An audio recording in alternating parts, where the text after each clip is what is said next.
everybody, welcome to Down Home Backyard Gardening. It just occurred to me, honestly, that I have a lot of different things going on out here that I've been asked about updates on, or that I've done videos on over the last few months that I've been asked for updates on. So why not just put them all in one video, right? So let's grow.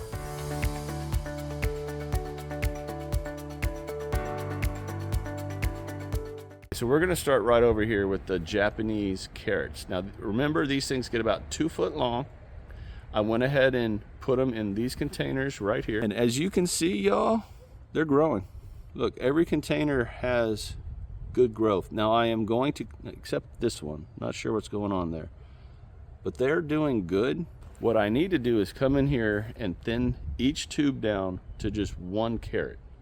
And I believe that will just allow that one specific carrot to not be competed with for anything and just grow down. For those that haven't seen the video, I'll put a link to it right here. But these carrots can get anywhere from 2 to 6 feet long. And that's why I put them in these PVC pipes. Now, to be totally honest, I'm not sure I used the right soil. So we'll see how they grow. If they don't grow the way that I hope they will, then I will adjust over winter, change out the soil, make it a more loose type soil, and see if that has anything to do with it. But so far, they are actually doing pretty doggone good, in my opinion. Hopefully they'll look like that very, very, very soon. But we'll see. But anyway, update number 1, the Japanese carrots.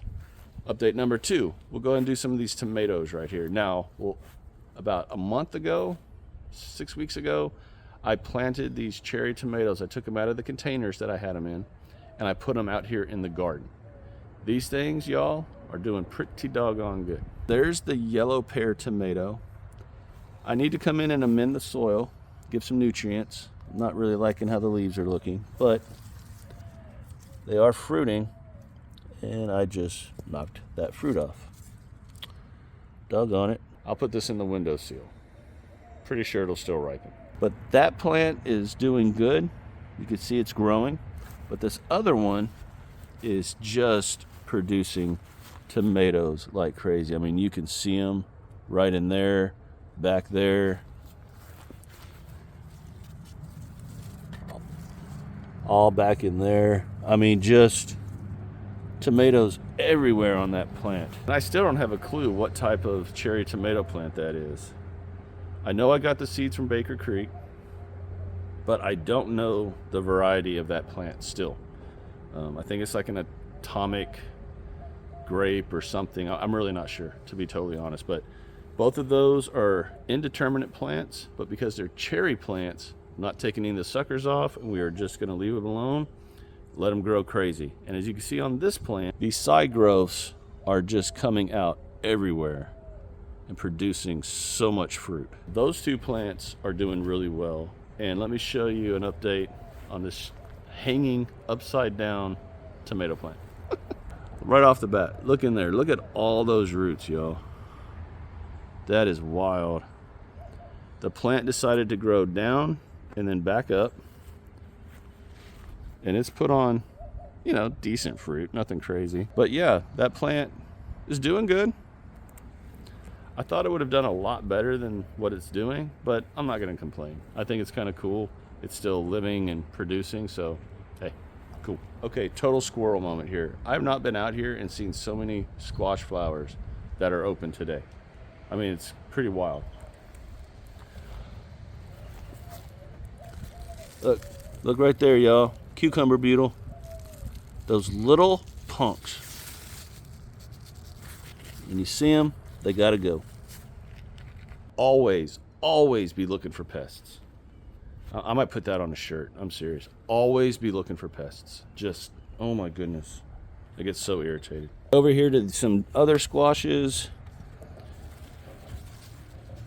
We've got lots of squash flowers open, and we've got ants everywhere. I'm in Texas. We're going to have ants. Ants don't bother me as long as they're doing what they're supposed to be doing. And what they're honestly doing is pollinating. They're going from flower to flower, moving around. I'm not tripping on the ants. If they start attacking me, that's a different story. But all right, off the squirrel break. Let's get back to it. Okay, now I put a short out last week about my fig cutting that I did last month. And for those of you that don't watch the shorts, that's all good. That's why I'm putting it in this video right here. But if you don't watch the shorts, I highly suggest, if you follow this channel, watch my shorts. I'm always either showing something going on in the garden each day, or I'm teaching something. I try to put out shorts that are educational, informational, and, you know, fun sometimes. I'll show you all what I did for that fig cutting right here, and I'll be right back. Actually, we're not going to use this one. We're going to use this one right here. Because if you see right here, this stem has all of these roots growing off of it. And that is exactly what we want. We're going to go right against the main branch here. And we're just going to cut straight down. Just like that. Now, this could not have been planned any better. Look at all of the roots on that branch. That is perfect. Honestly, that's exactly what you want. Dust it with a little bone meal and blood meal. We're gonna get this thing planted in here nice and good. I'm gonna come back, y'all, and really put more soil and to really pack this in. And kind of lean it a little bit. And that's pretty much it. Okay, this fig cutting, honestly, I didn't think was gonna make it. It just didn't look good. But I kept watering it. I just stayed with it, and check it out. So there it is. Look at it. It's growing good, putting on good leaves. It's a strong little plant. That thing is absolutely gonna make it. And pretty soon, it will be moved from here over into the fig forest with its brothers and sisters. Hey, fig cuttings work, but the biggest key, I'm telling you, make sure that if you're gonna take a cutting off of an existing fig plant, you have roots coming off of that branch that you're cutting off of the main fig tree. The roots are the key, I'm telling you. No root compound, no nothing. All I put in the bottom of that hole with that root, with that branch, that cutting, was some bone meal and blood meal, nothing else. And you see how good it's doing. Okay, earlier this month, I did a video where I watched a video from Next Level Gardening on how Brian grows cherry tomatoes in containers. And I thought it'd be fun to do a side-by-side comparison of his formula versus what I've always done. Now, again, he's got 30, 40 years of experience gardening. I have 4. But I want to show you an update on both of these plants because they're both doing really, really well, but one's doing just a little better than the other one. But I'll explain why I think there's a difference here. Okay, so this was the one that I did following Brian's recipe, and that's the one with just blood meal and bone meal on the bottom. These are both the exact same type of tomato plant, and you can see the difference. This one isn't quite as big as this one yet, but the plant that I followed his recipe on, remember, if you watched the video, it had 2 plants coming up off of it. Now, I took the advice of a subscriber.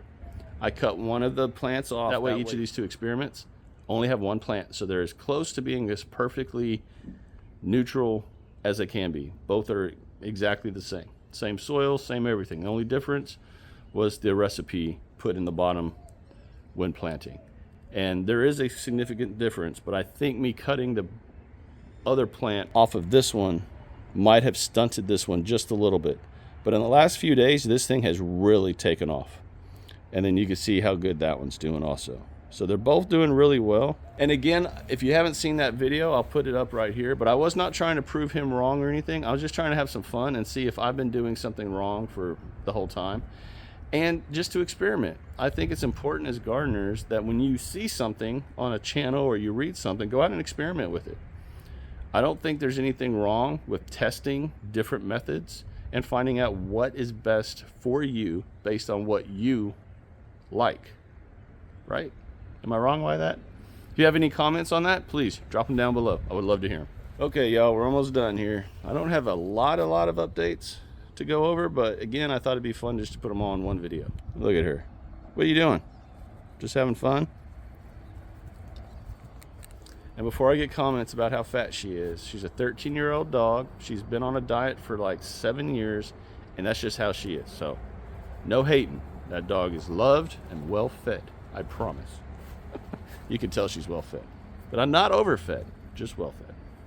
Okay, Right over here are my 2 plants for the Tomato Challenge 2024.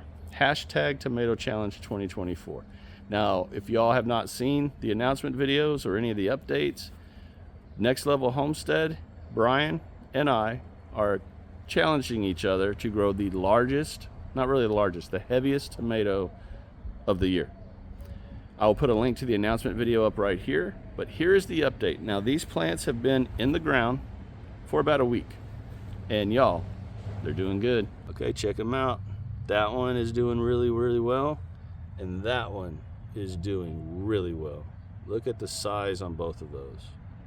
Now, those clips at the bottom have not moved, and you can see how much the plant has grown just by looking at those clips.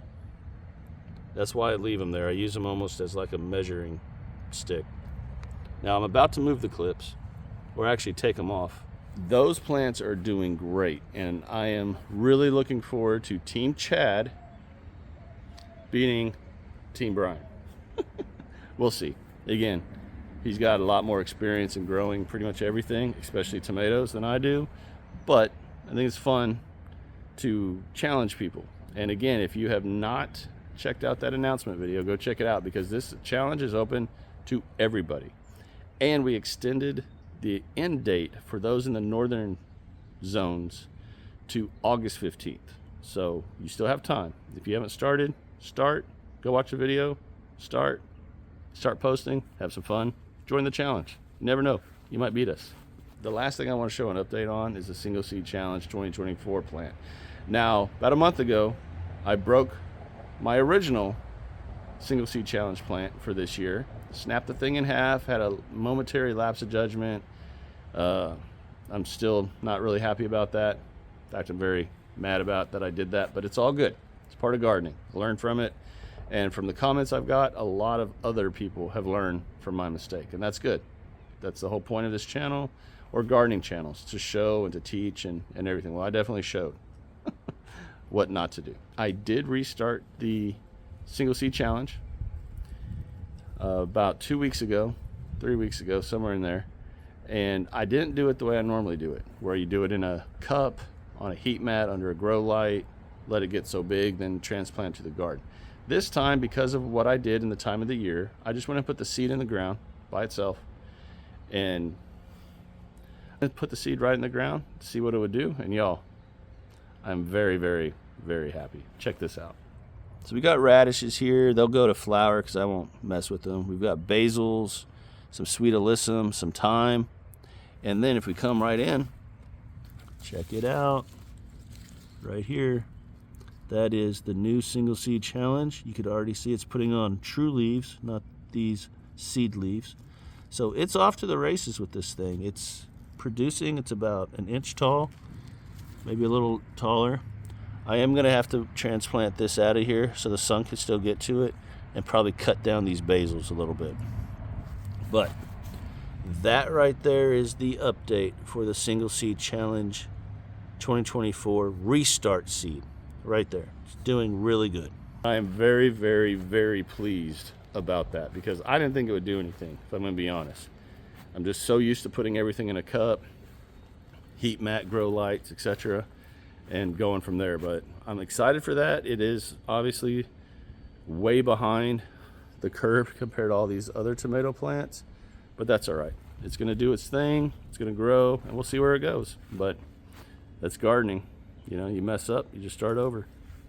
Okay, y'all, that's the update video. There is a May 1st-ish garden tour video coming soon, so I'm not going to show everything else in the garden. There is a lot going on out here. I have done a lot, and this is the time of year that to me is the best time of year. I love spring. I love summer too, because of what grows. I hate the heat, especially here in zone 9A north of Houston, but this time of year is just a blessing to me. I love it.